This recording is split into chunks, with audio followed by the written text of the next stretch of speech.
Welcome back to Lama Tsongkhapa's Lamrim, Middle-Length Lamrim.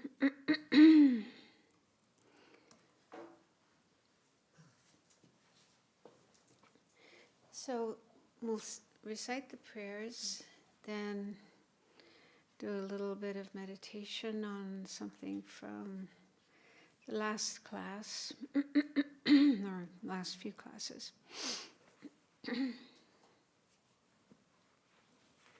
So while reciting the prayers, if you can, imagine the Buddha in the space in front of you. You can imagine all the other objects of refuge surrounding him. And really feel that you're taking refuge in the Buddha, his teachings, the Dharma, and the Sangha, especially the Arya Sangha, those who've gained the direct realization of emptiness. These are guides that we can rely on in order to become free of suffering ourselves, but in an ultimate sense, to reach the state of Buddhahood so that we can help all other beings be free of suffering. Just really try to have those thoughts, those attitudes in your mind as we recite these prayers.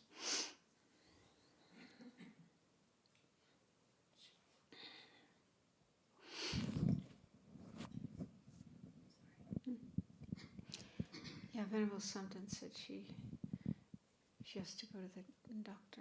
Okay. To the teacher endowed, transcendent destroyer, oneness gone, foe destroyer, completely and fully awakened one, perfect in knowledge and good conduct, one gone to bliss, nor the world supreme guide of beings to be tamed. Teacher of gods and humans, to you the Buddha endowed, transcendent destroyer, glorious conqueror Shakyamuni, I prostrate, make offerings, and go for refuge. When, O supreme among humans, you were born on this earth, you paced 7 strides and said, I am supreme in this world. To you who are wise, then I bow.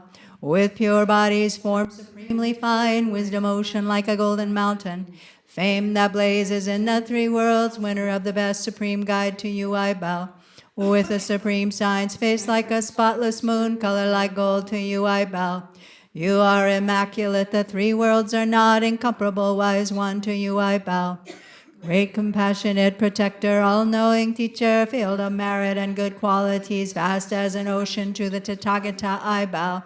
Through purity, freeing from attachment, through virtue, freeing from the lower realms. Unique, supreme, ultimate reality, to the Dharma that is peace I bow. Having freed themselves, showing the path of freedom too, well established in the trainings. The holy field endowed with good qualities, to the Sangha I bow. Do not commit any non-virtuous actions, perform only perfect virtuous actions. Subdue your mind completely, this is the teaching of the Buddha. A star, a mirage, a flame of a lamp, an illusion, a drop of dew, a bubble. A dream, a flash of lightning, a cloud, see conditioned things as such.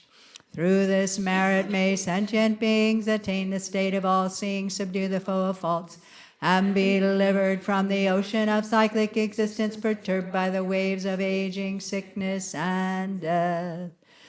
This ground anointed with perfume, flowers strewn Mount Meru, 4 lands, sun and moon, imagined as a Buddha land and offered to you, may all beings enjoy this pure lamp. Venerable holy gurus, in the space of your truth body, from billowing clouds of your wisdom and love, let fall the rain of the profound and extensive Dharma, in whatever form is suitable for subduing sentient being, Idam Guru Ratna Mandalakam Niryatayami. I take refuge until I have awakened in the Buddhist, the Dharma, and the Sangha. By the merit I create by listening to the Dharma, I will attain Buddhahood in order to benefit all sentient beings. I take refuge until I have awakened in the Buddhist, the Dharma, and the Sangha. By the merit I create by listening to the Dharma, I will attain Buddhahood in order to benefit all sentient beings. I take refuge until I have awakened in the Buddhist, the Dharma, and the Sangha. By the merit I create by listening to the Dharma, I will attain Buddhahood in order to benefit all sentient beings. Take a few moments to make sure your mind is really here in the present, and also to renew your bodhicitta motivation that you generated earlier this morning.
And so for the meditation,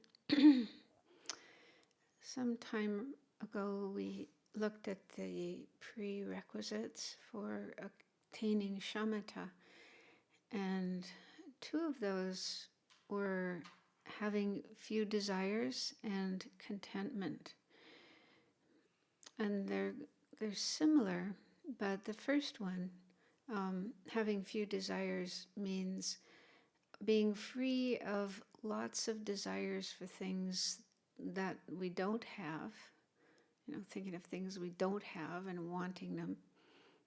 And the second, contentment, is being content with what you do have instead of being dissatisfied and thinking about, how to get something better, something more.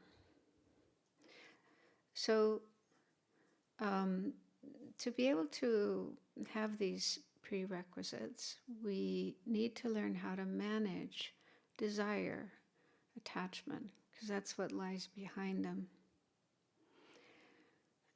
And so if we don't learn how to manage our desire, then we'll have a lot of distractions and we'll have difficulty concentrating our mind and attaining shamatha, as well as accomplishing any other kind of practice that we do. So bring to mind an experience where you were meditating and trying to concentrate your mind, and then a desire popped up. Either wanting something that you don't have, like maybe coffee or chocolate, or wanting a better version of something that you do have, like an article of clothing. Being dissatisfied with what you have and thinking about getting a better one. So try to recall such an experience.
And then see if you can recognize the disadvantages of having such desires, both for your practice of meditation and also even to have peace of mind.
So, as an antidote, we can think about the limitations of things, possessions, and sense pleasures, how they are impermanent, they don't last, and so they can't bring us lasting happiness, genuine happiness.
Also,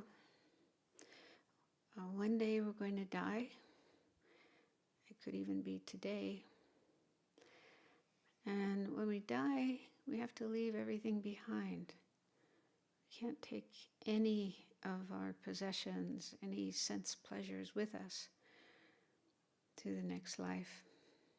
And if we have a lot of attachment to these things, then that can make it difficult to have a peaceful and virtuous state of mind at the time of death. Our mind can be really agitated, still attached to things and wanting things. So then it's difficult to have a good state of mind at the time of death, which is very important for our next rebirth.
So see if you can conclude that it's very important to recognize when your mind does get caught up in attachment to things, to sense pleasures, and and then work on overcoming attachment, applying antidotes like these or other antidotes that you find helpful. So see if you can generate the determination to do that.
So I didn't give you a lot of time there to think about those things, but just to give you an idea what you can do about desire attachment, so then you can work on that on your own. And one thing to be on the lookout for is like self-deprecation, beating yourself up, feeling bad when you do notice desire attachment coming up. Yeah, does that ever happen? Then you beat yourself up. Oh, I'm so bad. I still have attachment. So recognize that that is not helpful. That's just like useless baggage. It doesn't help, and it just, it's just another kind of negative state of mind. It's like aversion, anger, criticalness towards yourself. And so just be on the lookout for that. Try not to let your mind get caught up in that. And if it does, just let it go. And then do something useful. beating yourself up is pretty useless. But, you know, there are useful things you can do. Like, okay, here's attachment, and apply antidotes to attachment. Also, you know, think about how you're not the only person in the world that has this problem. Probably most people in the world live in a state of distractedness towards objects of desire. I mean, that's like their default mode, just mind constantly thinking about things that they desire. And they probably have no awareness of it. Yeah. So give yourself credit for the fact that you are at least becoming aware.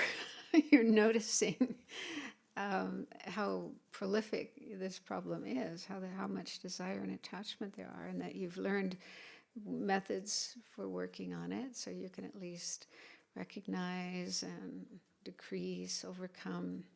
So you're in a much better position than probably most people in the world.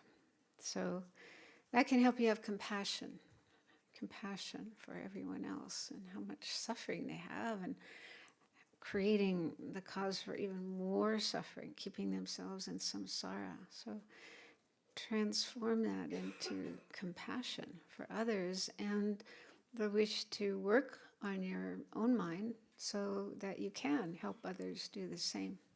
So turn that into something positive and constructive rather than just useless.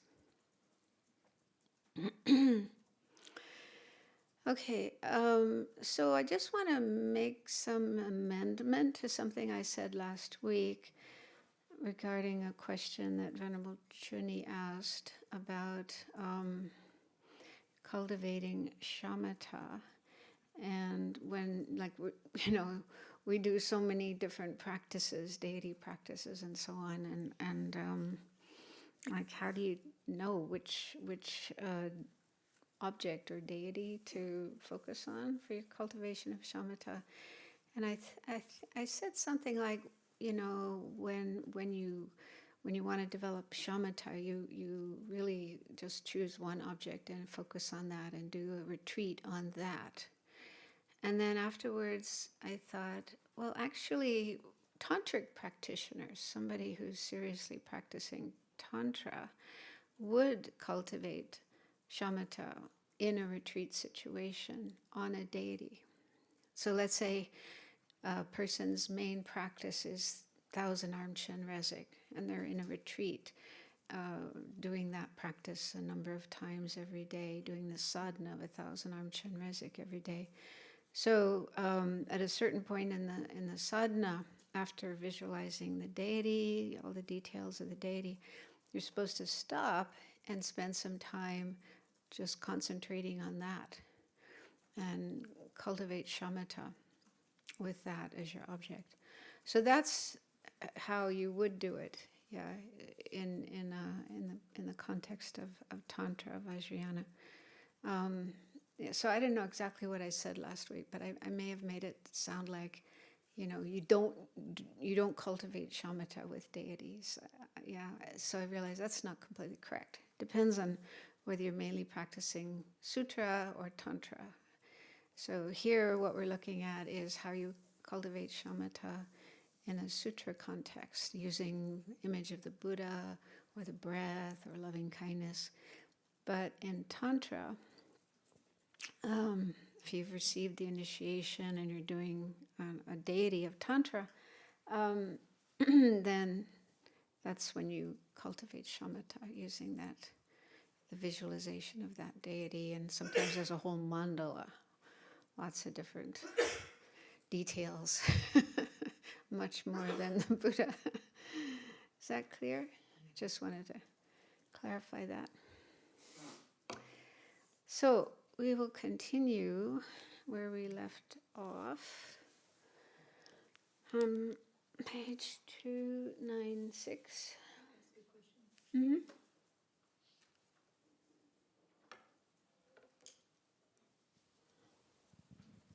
Last week you were also talking about how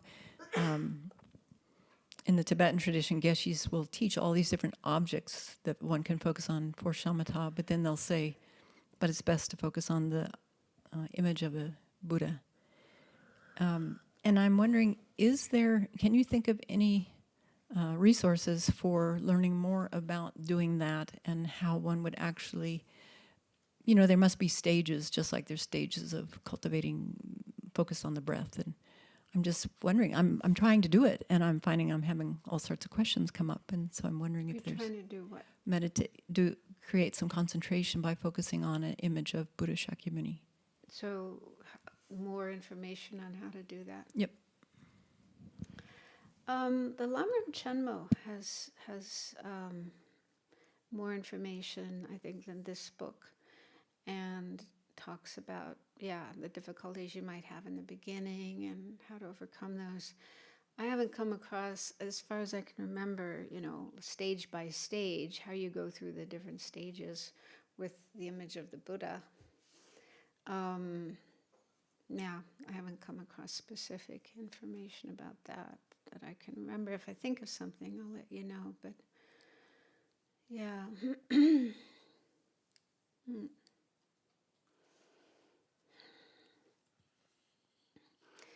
I guess generally they just teach the 9 stages in a general way with whatever object you're using. So whether it's the breath or an image of the Buddha or a tantric practice, you still have to go through those 9 stages. So they just describe the different criteria of each of those 9 stages, and so how to recognize when you're there. Alan Wallace's books are quite good, although he has a rather unique way of teaching shamatha using, the nature of the mind? So not visualization. He does talk about the breath, but not visualization. So I can't remember. I'll think of something. Okay, so with page 296, middle of the page, how to direct the mind toward it meaning the object. So we just went through how to choose an object, different objects that are recommended, and how we can decide which object we want to use. So then once you have decided on your object, the object for cultivating shamatha, then how to direct the mind toward it. So this has 3 points. The faultless approach, eliminating faulty approaches, and determining the length of sessions. So the faultless approach. The concentration to be accomplished here has 2 features. The factor of vibrant clarity of an extremely clear mind, and the factor of non-conceptual stability of a mind abiding single-pointedly on its object. So those are the 2 main features that we're trying to cultivate in developing shamatha. Shamatha has those 2 main features. And I know for myself, the first one, clarity, I thought, it sounds like, that's like about the object appearing very clearly. And then I wondered, that makes sense if you're using an object like the image of the Buddha. You want that image to be very clear. But what if you're using the breath? Or loving kindness? What does clarity mean with those kind of objects? Because clarity can sound like vivid detail, right? Like an object that has form, shape, color, appearing very clearly, sharply. But if it's not that kind of object, like the breath, then what does clarity mean? And so I read something, I can't remember where, long ago, but it said it's more about the mind. Clarity has more to do with your mind rather than the object. So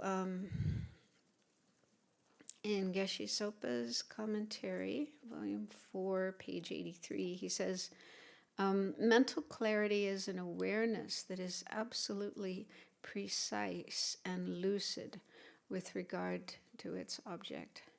So we're really talking about a quality of the mind, a very, precise, clear, lucid in the way that it perceives the object.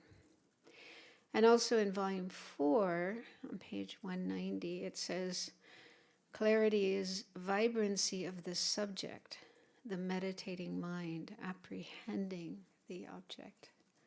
So it seems that what we want to develop is a state of mind that is very alert and awake and perceives the object clearly, rather than making the mind clear, making the object clear. We want to make the mind clear.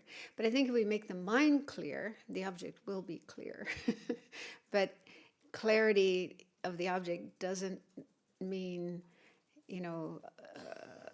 clear shapes and colors, because that's not always the case with some objects. Some objects don't have shapes and colors.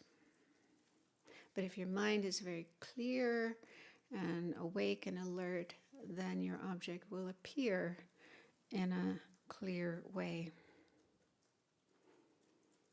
Does that make sense? And then the opposite of this state of mind is laxity, one of the faults that we're going to look at later. It's going to be explained later. So laxity and clarity of mind are like opposites. So laxity is also sometimes called sinking or dullness. It's a state of mind where your mind is just kind of not very clear and sharp and awake and alert, but a bit dull. Okay, so this is the first factor. First factor is this vibrant clarity of an extremely clear mind. And then the second factor, it says here, non-conceptual stability of a mind abiding single-pointedly on its object. And so this means mainly it's stability, the mind being able to remain on the object in a stable way without wandering elsewhere. And also here it says non-conceptual, but that doesn't necessarily mean, because if the mind is not, one way of dividing mind is into conception and non-conception. And non-conception is the same as direct perception, like seeing something with our eyes. So the meaning of non-conceptual here isn't that, because we're still talking about mental consciousness, not an eye consciousness. And it means more like non-discursive, the mind not going blah, blah, blah. Yeah, discursiveness. I think that's clarified in volume 4 as well.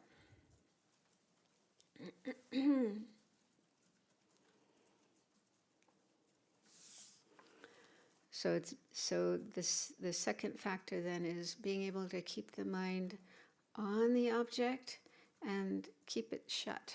I mean, like we're mouth shut, keep the mind shut instead of blah blah blah.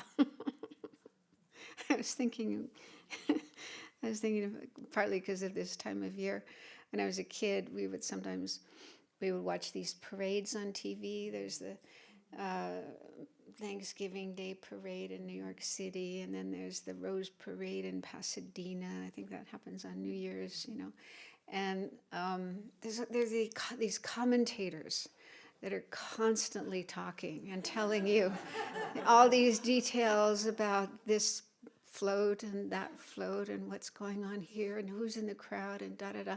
You know that? I guess they do it at football games also, but I don't usually watch those. But yeah, so this constant commenting on what's going on. Does that ever happen in your mind? I'm not the only one. Yeah, so, yeah.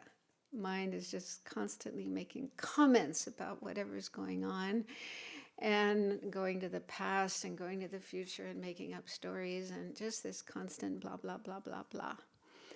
So, so that we have to learn to shut that off, to stop that when we're cultivating calm abiding. Yeah, not be constantly commenting on the object or whatever else is happening. Very hard to do. Very, very, very hard to do. It's probably even harder now than it was in the past. I mean, you sometimes come across these quotes from Indian masters, thousands of years ago, and how they had a hard time concentrating their mind and shutting off that, blah, blah, blah. And I think even harder now with all the things going on in the world and all the devices, internet and phones and, just, being bombarded with information. So I really think about kids growing up from the time they're little kids, having phones and internet and all that. What is that doing to their minds? I know people are worried about that, but it's kind of like it's already started and it's hard to stop. So, yeah, making it more and more difficult to develop shamatha. But anyway, we just do the best we can. Okay, so those are the two main factors that we're trying to cultivate. And then he says, here, some add bliss and make it 3 features, while others add limpidity and make it 4. Limpidity, that's such a funny word. It sounds kind of blah. But I guess it means clear and transparent, limpid. And so he doesn't agree with this. So he says, however, the limpidity has 2 aspects. The limpidity of one's awareness feels more limpid than even an immaculate crystal bowl full of immaculate water being hit by sunlight on a cloudless day. So it's possible to develop a state of mind that's even more clear than that. And when objects such as pillars appear, a limpidity arises that feels as if one could count even their finest particles. So they say that, when you develop shamatha and you look at an object, you have this feeling like you could see all the particles of it. I don't know. I haven't experienced that, so I can't talk from experience, but it's super, super clear. These 2 aspects nevertheless arise from the vibrant clarity that is generated and maintained once subtle laxity has been eliminated. Therefore, it is unnecessary to mention them separately in the beginning. So he's saying we don't need to make that a separate feature of calm abiding. And although joy and bliss in the form of pleasurable sensations arise as an effect of the concentration accomplished here, they do not arise in association with all the concentrations included in the preliminary stage of the first jhana, and therefore are not counted here. So he's saying, after attaining shamatha, and if you're working your way towards the first jhana, you go through those 7 stages. You still have shamatha during that time, but you don't necessarily have bliss and clarity. I didn't find any extra explanation of that. But one thing they do say is the 4th jhana, 4th level of the form realm, on that level you no longer have joy and bliss. You have equanimity. You actually the meditator gets tired of bliss. It's like too disturbing, and they prefer equanimity. So you get beyond bliss and just have equanimity. So you can have shamatha, but not necessarily joy and bliss. So he's saying, that doesn't need to be mentioned as a feature of shamatha. It doesn't always apply. So he's saying just those two factors, the vibrant clarity and then the stability, those are the two factors of shamatha. The emergence of such vibrancy of the clarity is impeded by laxity, and single-pointed non-conceptuality is impeded by excitement. So those two features that we're trying to cultivate, vibrant clarity and non-conceptual stability, those are impeded by these obstacles. These are two of the 5 faults. Or no, they're actually one of the 5 faults, 2 and 1. So laxity and excitement. I think in volume 4 it's called restlessness, but most of the time, I think in most books it's called excitement. So those are the 2 main faults, and he's going to go into detail later about them and how to overcome them. But anyway, so laxity is the thing that obstructs the vibrant clarity, and then excitement obstructs stability. Precisely that is the reason why laxity and excitement are the main obstacles to the accomplishment of pure concentration. And that is why, if you do not know how to identify subtle and coarse laxity and excitement, so each of those faults, laxity and excitement, each has 2 levels, a coarser level that you have to deal with first, and then a subtler level. And if you do not know an impeccable method for maintaining concentration that stops both of them, even shamatha cannot arise, to say nothing of special insight. Therefore, the intelligent who strive for concentration should become skilled in this way. That is to say, laxity and excitement are adverse conditions to the accomplishment of shamatha. The identification of adverse conditions and the method for stopping them are taught below. So he's saying really, really important to be able to identify both laxity and excitement, both the subtle and the coarse levels of them as we progress along the path of shamatha. And we have to recognize them in ourselves when they're happening and know the antidotes and apply the antidotes to them. Here I will describe how to generate concentration in a manner that is conducive to shamatha. Concentration, or samadhi, is the factor of mind single-pointedly abiding on its object. So it's a mental factor. Concentration is a mental factor. And I think everyone does have it. I think it's a natural ability that everyone has, even animals, they can concentrate very well, like kitties, when they see a mouse or a bird outside, and they're just staring like concentrating on their food bowl when it's getting close to dinner time.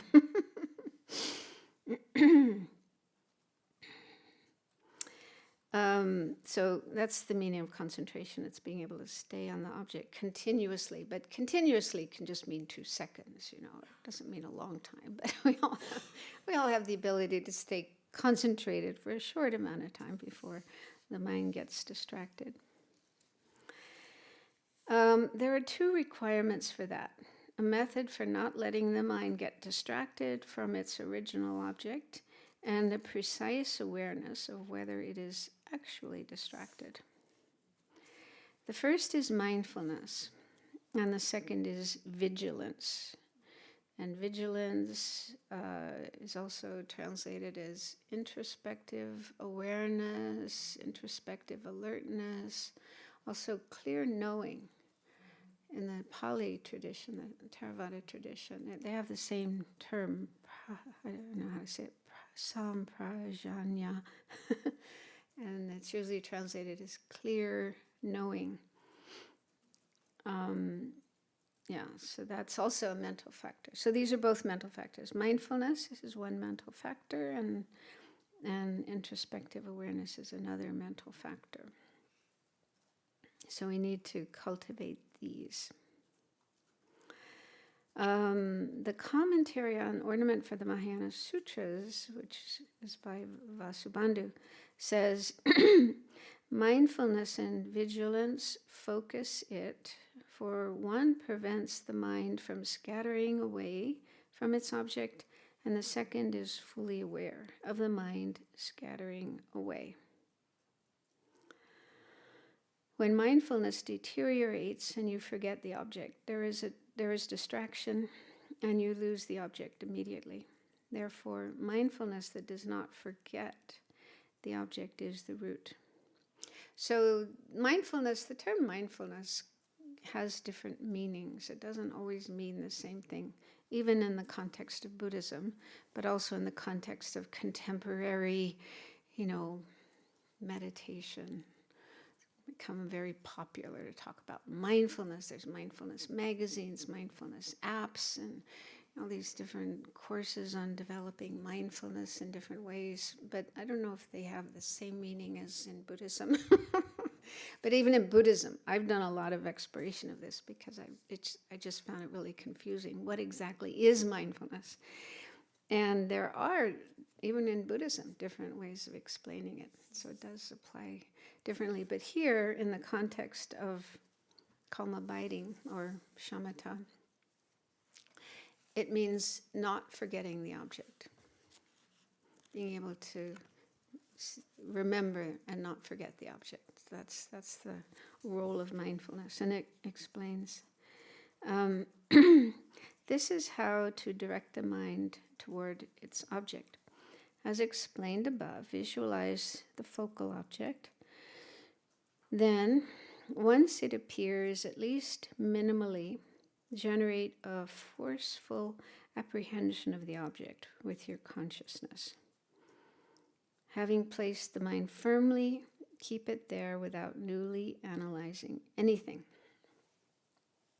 And so you bring to mind the object, like the image of the Buddha, and then it says forceful. Words like forceful and firm. And we have to be careful about that. Alan Wallace, I don't know if it's in one of his books, or I think it was one of his books, he talked about how in the early days when he was living in Dharamsala, this is in the early 70s, and learned about shamatha, and he went into retreat, the shamatha retreat.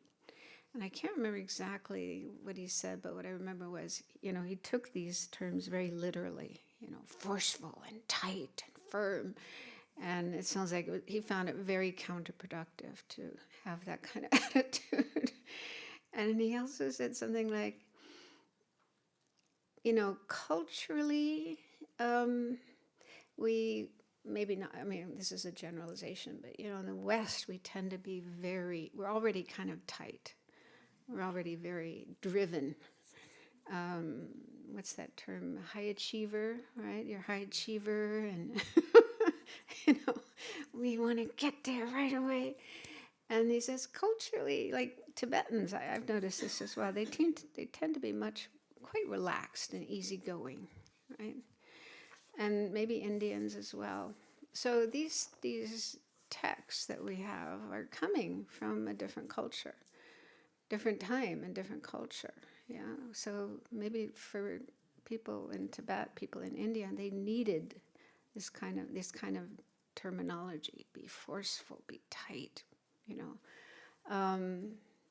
But for some of us, at least in this culture, we're already so tight that tightening ourselves even more can lead to problems like lung, the meditator's disease, your airs, your winds getting out of balance. And then sometimes you even have to stop practicing for a while because it gets so bad. It's an illness. So anyway, he's going to explain more about this later, about the balance between being relaxed and being tight. So it seems like each person has to find their own balance.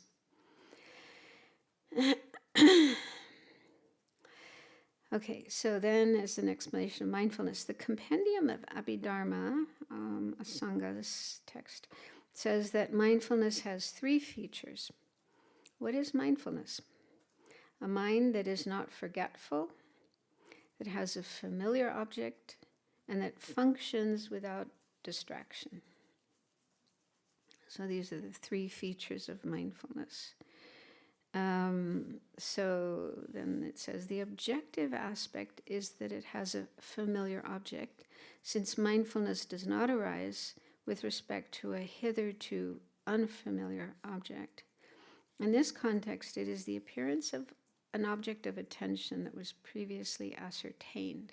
So the object of mindfulness is something familiar.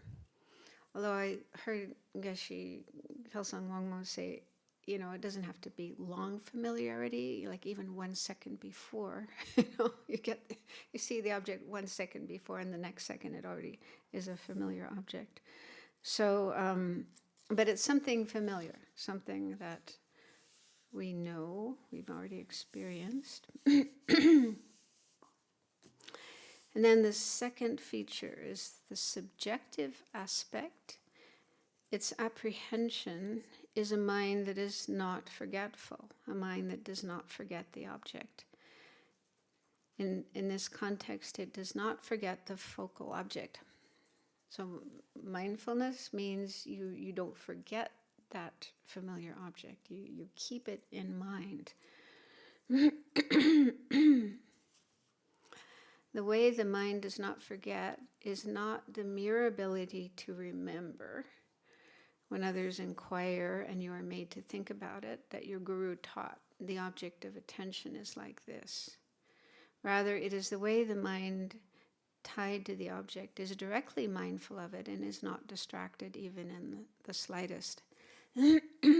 So the word remember, when we talk about remembering things, like you can remember your email address, right? So that means somebody asks you, you can give it like that. So in the context of shamatha or other kinds of meditation practices, non-forgetfulness, remembering, means your mind stays on the object moment by moment, second by second. You're continuously staying on that object, not forgetting it, not wandering away from it and going somewhere else, but staying with that object. So that's the meaning of non-forgetfulness. When there is distraction, mindfulness is lost through its mere occurrence.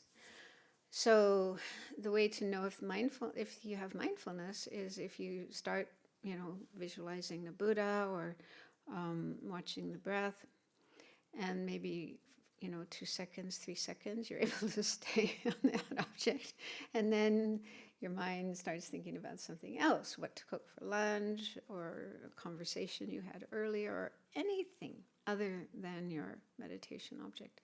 As soon as your mind has gone to that other object, you've lost mindfulness. Your mindfulness is lost. You no longer have mindfulness of your object. That doesn't mean, you can't get it back. So if you, realize what's going on and you refocus your mind on your object, then once again you have mindfulness. So mindfulness is something that comes and goes. When your mind is staying on the object, not forgetting the object, then mindfulness is there. But if it goes away, gets distracted, then mindfulness is lost. Hence, after you have placed the mind on the basis of observation, you generate the thought. In this way, it is tied to the object. They sometimes, in that chart, that drawing of shamatha, they use the elephant. Use an elephant, but maybe it's better for us to think about horses, especially here in the Wild West. They had hitching posts outside of the saloon or outside of the general store. The cowboy would come in and tie up his horse to the hitching post so that the horse couldn't go away. would still be there when he came out. So it's kind of similar to that. We're tying our mind. Mindfulness is the rope that ties the mind to the object, keeping the mind on the object so it doesn't wander away, run away. Then, without renewing conceptual thought, you sustain the force of this very mind continuously without interruption. So you just try to keep your mind on the object without thinking, without going blah, blah, blah. Oh, I have to stay on this object. Oh, is my mind on the object or not? You don't need all that kind of thought. You just, just keep the mind there. That is the real point of the instruction on how to practice mindfulness. And then the third feature of mindfulness is the function. The functional aspect is to not let the mind get distracted from its object. So that's the function of mindfulness, its job, what it does. It stops the mind from being distracted. Tying the mind to an object so as to tame it is taught through the analogy of taming an elephant. In this analogy, a wild elephant is tied to a firm tree trunk or pillar with many thick ropes, and if it follows the instructions of the elephant tamer, all is well. If it does not, it is repeatedly prodded into submission with a sharp hook and thus tamed. Likewise, the mind, which resembles an untamed elephant, is tied to a firm pillar, the focal object explained above, with a rope of mindfulness. If it cannot stay there, it is pricked with a hook of vigilance and gradually brought under control. So this reminds me of an article I came across of a young woman in Thailand who really loved elephants and was just horrified by the way that they were treated. So it seems like they had this long tradition of how to tame an elephant. And you start when it's still a baby, a small elephant, and they use really cruel methods, putting it in a cage, sticking it with these sharp things, and she just thought, this is wrong. So she started working with elephants and found that you can tame them with kindness and love and gentleness. So, yeah.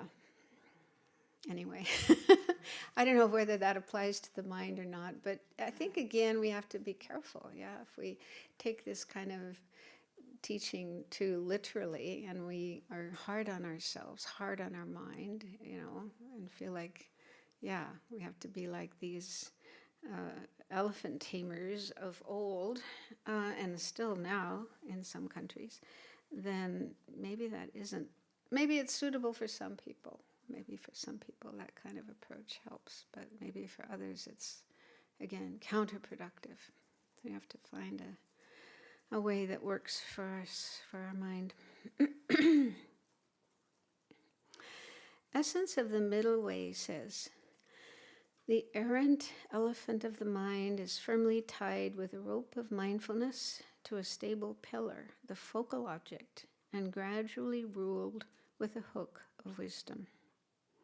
So that's a helpful analogy that our mind needs something to be tied to, and that's like the object. Something that ties the mind, and that's mindfulness. And then it says gradually ruled with a hook of wisdom. So this other mental factor, vigilance or introspective awareness or clear knowing, whatever you want to call it, that is a kind of wisdom. It's not included in the 51 mental factors, which I always found strange. It seems like such an important mental factor, but why they don't include it in the 51, I don't know.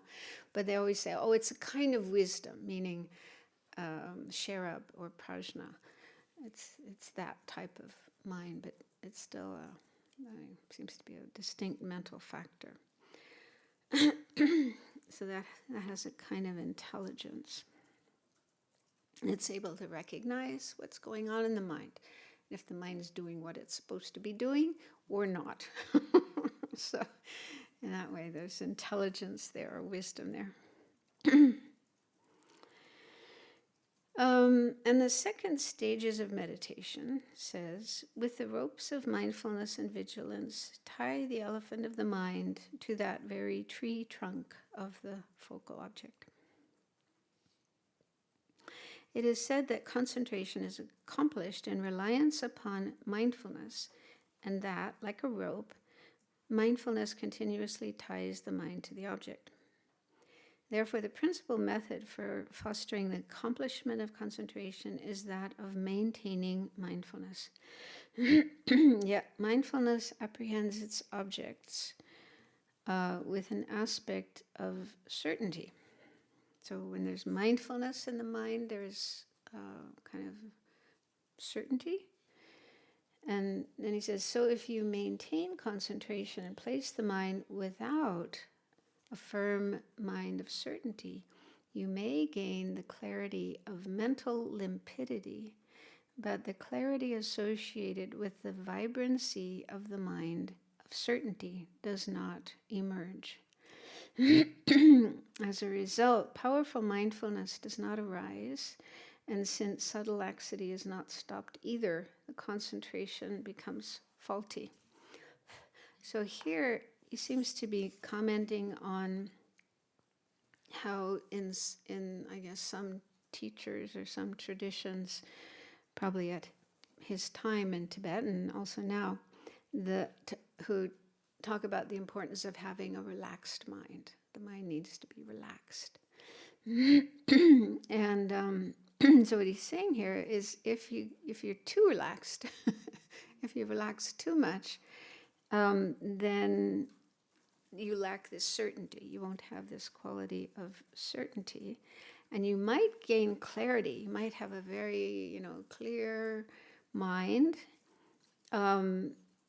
but you won't get clarity. No, sorry. It says you may gain the clarity of mental limpidity, but the clarity associated with the vibrancy of the mind of certainty does not emerge. So there's a certain amount of clarity, but you don't have that quality of certainty. And as a result, you don't have powerful mindfulness, and there's still laxity. You still have laxity, so the concentration is faulty. And he talks about this a little bit later.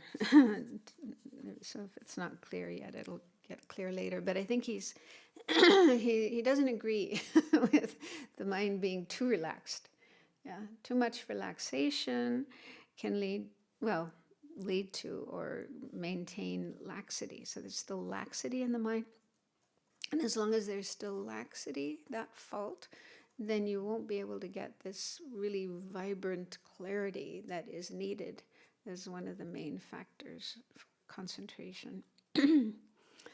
But I think that's really something to worry about at later stages. They spend a lot of time talking about the importance of overcoming laxity and not being too relaxed.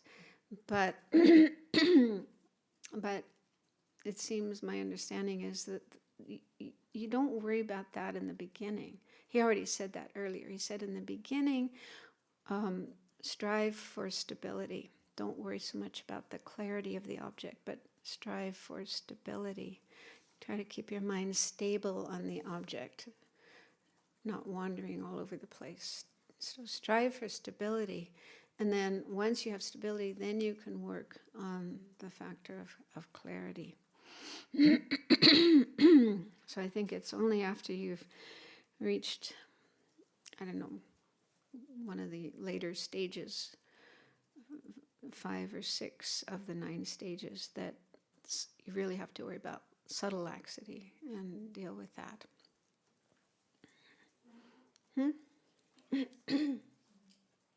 Say again what that certainty is?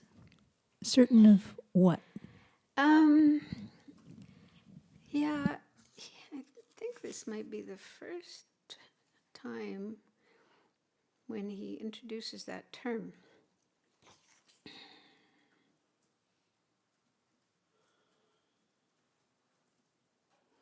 And I didn't look it up in the Tibetan to see what it is. So I'm not 100% sure what this term certainty here refers to. It might come up later, because he does talk a little later about the importance of not being too relaxed. And if not, I'll look it up and see if I can find more about it.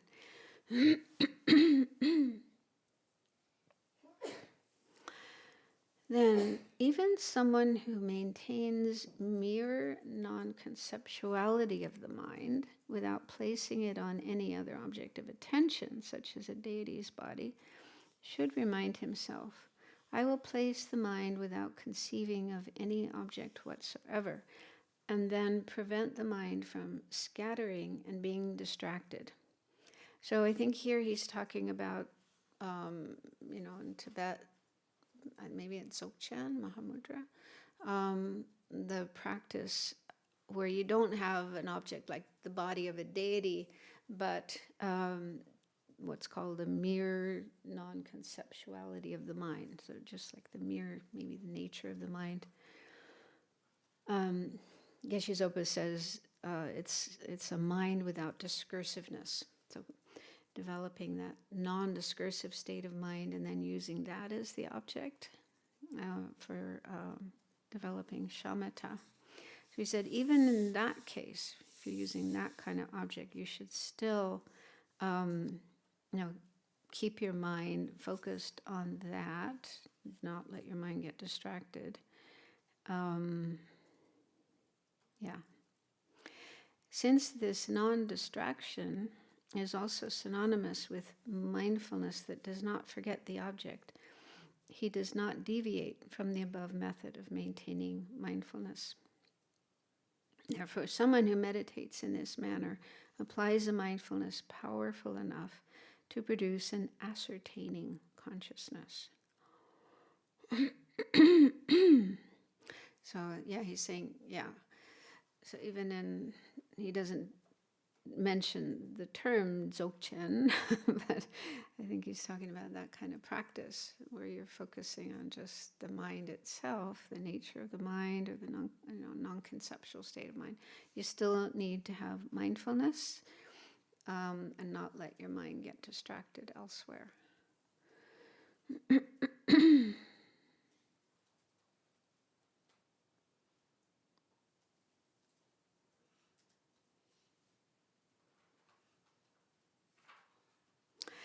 Okay, then next is eliminating faulty approaches. So he just talked about the faultless approach. Now he's going to talk about faulty approaches that we need to avoid. One encounters the following type of misconception. Some say, when the mind is roused as explained above, held firmly and placed on the object non-conceptually, there is no laxity, but there is a tendency toward excitement. I can see that I will not be able to gain continuous stability as a result. However, with my aroused mind relaxed by loosening my tight grip on it, I see the stability factor arise quickly. This is an excellent method. A lot of people think so and expound it as the best meditation during the best relaxation. So they say, if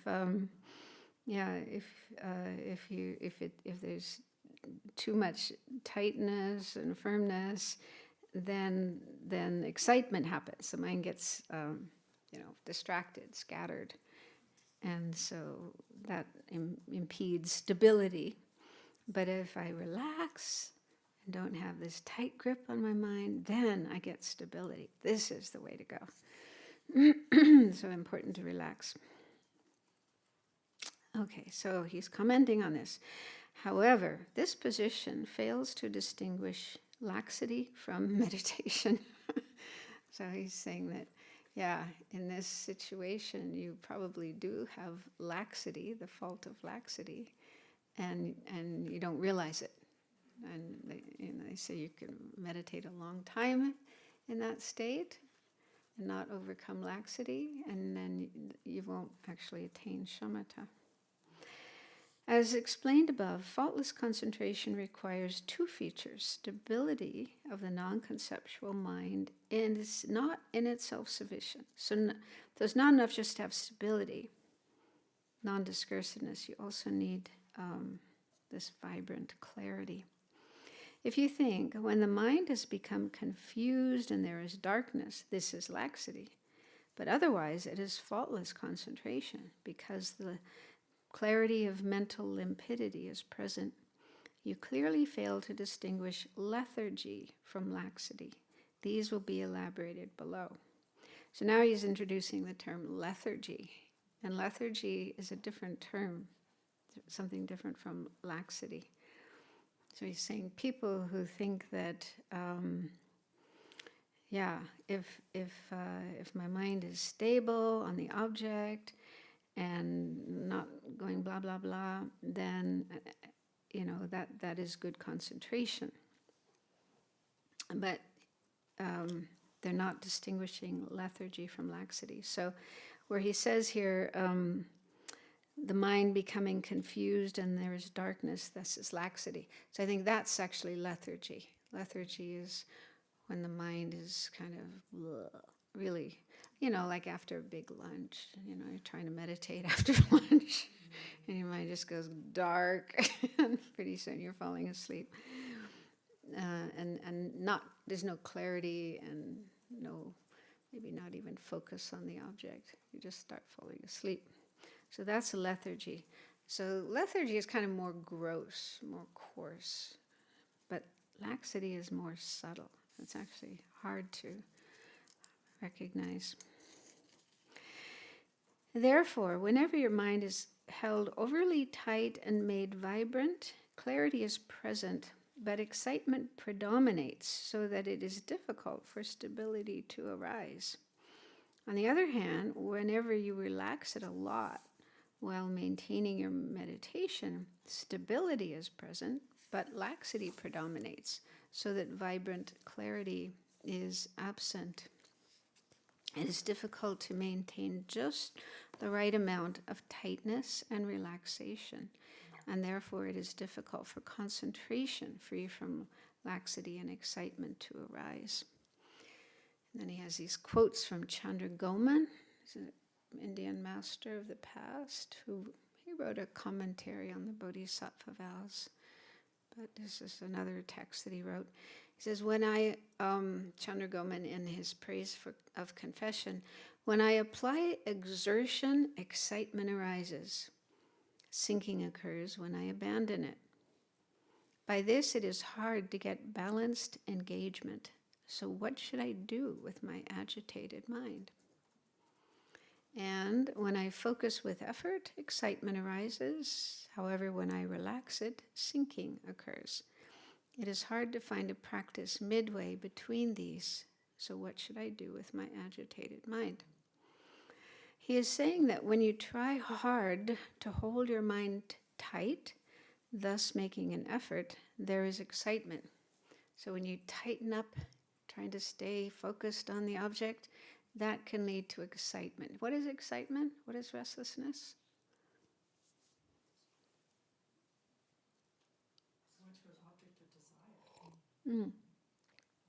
Yeah. So it's when the mind gets distracted to something you're attached to, some object of desire. The mind can get distracted to all kinds of things, even virtuous objects like thinking of the Buddha or thinking of your spiritual teacher. That's a virtuous object. But when the mind gets distracted from your meditation object to something you have desire for, attachment for, then that is excitement and restlessness. So that can be increased when you tighten up, when you try to have stronger concentration on the object. Then that, have you ever noticed that? It can lead to the mind being more excited, more restless. More of desire thoughts arising. On the other hand, when you notice this, relax your mind that is trying hard to get involved in its object and abandon the exertion, the laxity of sinking arises within the mind. So if you relax and not try to be so tight, so firm on the object, then the other problem arises of laxity. So laxity is this lack of vibrant clarity. The mind gets too relaxed, isn't really sharp and clear enough. Therefore, it is hard to find the middle ground, free from the two extremes of laxity and excitement, a balanced engagement in which the mind abides evenly. If he were presenting relaxation as best, there would be no reason for any difficulties. Yet, since he is saying that it produces laxity, it is incorrect to practice concentration that way. So I guess by he's referring to Chandra Goman. So he's saying, he's giving these quotes from Chandra Goman and saying that if Chandra Goman thought relaxation is great, then he wouldn't talk about the problems that arise from being too relaxed. The problem being laxity. So since he's saying that being too relaxed produces laxity, then that's not a correct way of practicing concentration. So how to find this balance? That's the tricky thing. As for the point where tightness and relaxation are balanced, investigate this for yourself. Nobody can do it for you. And it reminds me, he doesn't mention it here, but there's this story of the Buddha giving advice to one of his disciples, using the analogy of a stringed instrument, like a guitar, a violin, and or a piano. So you have these strings that are supposed to make a certain sound, and then a key you use to tighten it or loosen it. And if you make it too tight, then it's twangy and doesn't make a nice sound. And if you make it too loose, then it also isn't a nice sound. So you have to keep moving that key back and forth until it gets just the right sound for that note that you want to make. So it's similar with our mind. He says, you should be more relaxed than the mind state where you think, if I tighten it this much, excitement will surely arise. Okay, so you don't want to get to that point. Your relaxation should be less than that. Your relaxation should be more than that. You should be more relaxed than thinking, if I tighten it, then there'll be excitement. And you should also place it above that mind state where you think, if I place it only here, laxity will easily arise. So you have to be able to recognize, just that right balance where if you went a little bit too more tight, you would have excitement. And if you went a little bit too more relaxed, you'd have laxity. So I think this is something a meditator has to work out in their retreat on shamatha. It's very, very, very subtle. And everyone is different as well. So you have to find your own way of tuning your mind, like tuning the string of your mind. In the context of the first and second mental states, so later he's going to talk about the 9 states of mental abiding.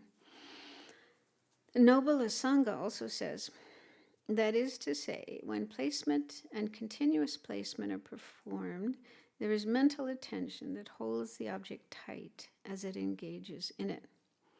So in the first 2 stages of the 9 stages, it said you do have to have tight focus. Your mind does have to be tight because it's still like a wild horse or a wild elephant. It really needs to be tied down.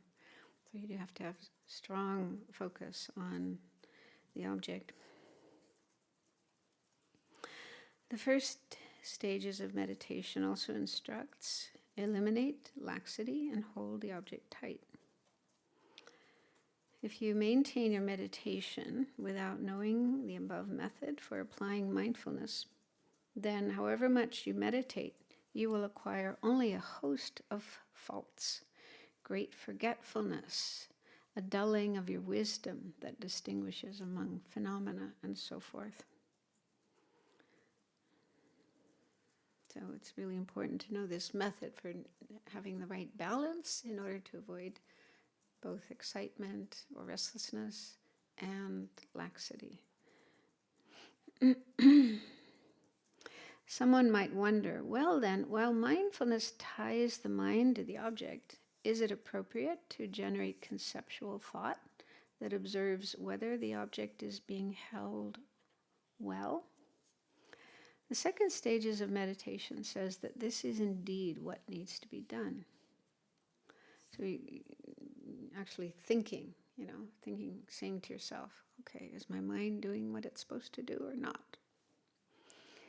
Specifically, it is not that you first release your concentration and then observe it in this way.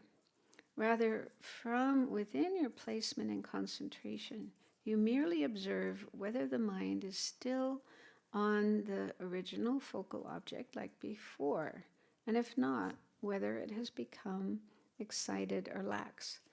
So you do this without losing your concentration. You still keep your concentration on your object, but then maybe like part of your mind is just stepping aside and checking. So what is my mind doing? Is it on the object or not?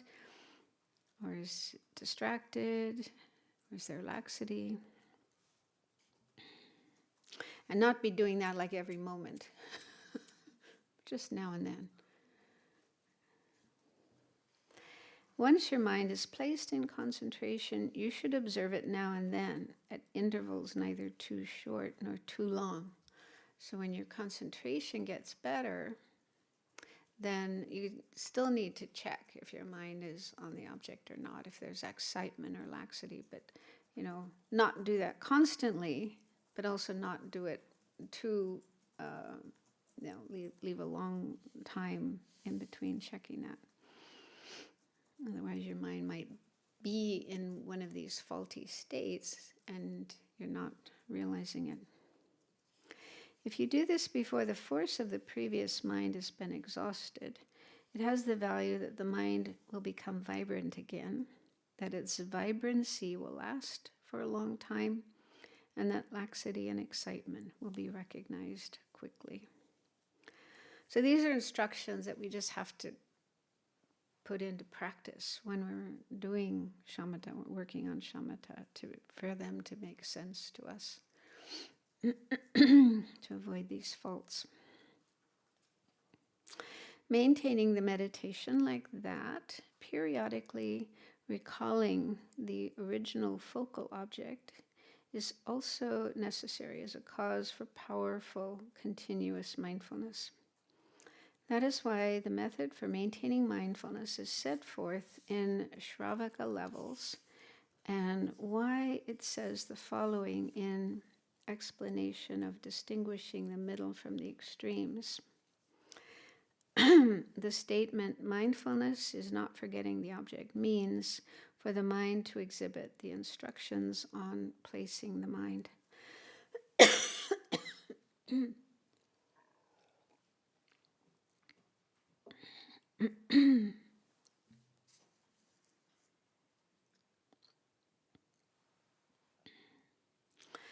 One applies mindfulness in order to stop being distracted from the object and forgetting it. Therefore, not forgetting the object is to mentally exhibit the object and mentally attend to it again and again. It is like when you are afraid that you might forget something.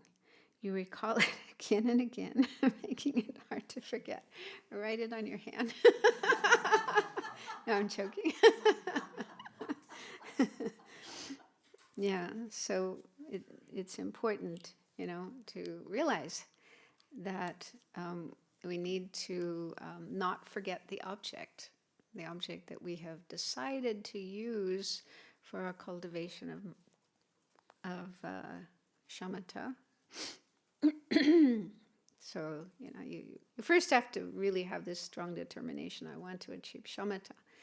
And we can get that by remembering the benefits, meditating on the benefits, all the good things we'll get if we have shamatha. So you really arouse your enthusiasm, your energy, your joyous effort to work for shamatha. And then you decide what object you're going to use, and that may take a while to decide what is the best object for you. And then you go for it, you start working on it. And so, realizing how important it is to have mindfulness and also vigilance, introspective awareness are two extremely important, crucial factors to attain shamatha. So then you have to work on cultivating mindfulness. We already do have mindfulness. It is a natural mental factor that we have, being able to remember things, for example. Remember people's names and phone numbers and those kind of things. Where you have to go at this time and that time. So that's mindfulness. Because mindfulness also means memory. In Tibetan, it's the same word for remembering, or memory. It's the same word for mindfulness. So as long as we remember things and don't forget them, that shows there's mindfulness there. We have to use that in our meditation practice. Okay, I'm going to meditate on white Tara and not think of other things. And so then if you notice your mind wandering away, forgetting about Tara and thinking about something else, then you need to recall your object, remember your object. And that's the way of recultivating mindfulness. And I didn't come across like how to develop introspective awareness, but somewhere, it may have been in the Lamrim Chenmo, Lama Tsongkhapa says, when mindfulness is there, introspection will, or vigilance, introspective awareness will arise. Something like that. So it sounds like it's like a byproduct of mindfulness, something that arises naturally when there's mindfulness. But we can still cultivate it further, by, as he just mentioned here, just occasionally checking, okay, what's my mind doing? Like, if you're a parent and your kid's supposed to be in her room doing their homework, you sort of just look in every so often. Are they doing their homework, or are they playing computer games, or whatever they're not supposed to do? So just occasionally checking to make sure the mind is doing what it's supposed to do. And that way we're increasing our introspective awareness. So I'll stop there. And we won't have class for the next 2 weeks because next week is Christmas. And we have our traditional practice of reading Shantidevas, entering the Bodhisattvas, engaging the Bodhisattva deeds. And those watching online are welcome to do that as well if you're not busy opening your Christmas presents and playing with your toys. It's a beautiful thing to do. And then the week after that is New Year's. And we'll be doing the Vajrasattva retreat. So the next class will be on the 8th of January. There's just a few minutes left if anyone has a burning question. Microphone.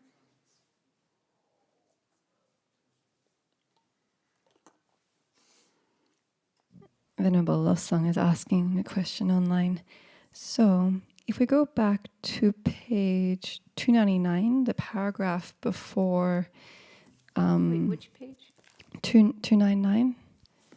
So, the last sentence before the section on eliminating faulty approaches, it says, therefore, someone who meditates in this manner applies a mindfulness powerful enough to produce an ascertaining consciousness. So he's asking to produce mindfulness powerful enough to produce an ascertaining consciousness. Is that what certainty means? What means? Certainty? Yeah, because it's probably the same term in Tibetan, nyepa. And that's sometimes translated as certainty or as ascertaining. So I'm just wondering if maybe this is also talking about later, after developing calm abiding, we want to go on to develop insight, special insight. And for that especially, we need to have a mind that is very certain about the object and ascertains the object. So I'm not 100% sure, and while I was preparing for this, I didn't even kind of notice that term. So I'll see if Geshe Zopa gives any commentary, or if there's other, maybe in the Lamrim Chenmo has more details, so there might be more explanation in there about what that means. So if I find anything, I'll bring it back next time, next class.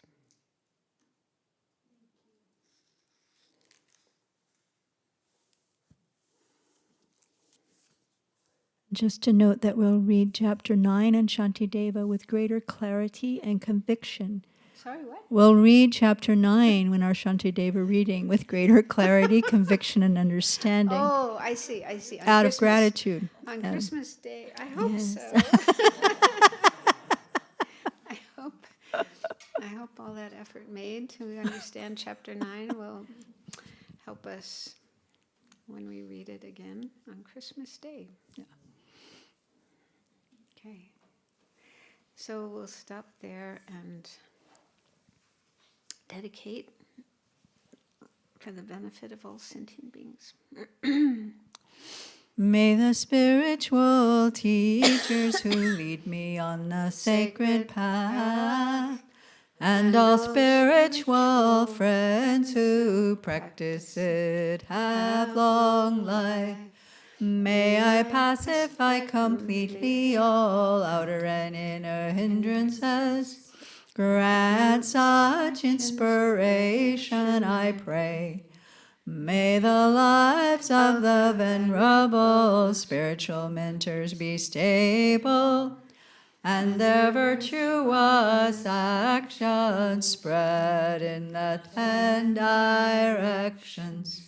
May the light of Lobsang's teachings dispelling the darkness of the beings in the 3 worlds always increase.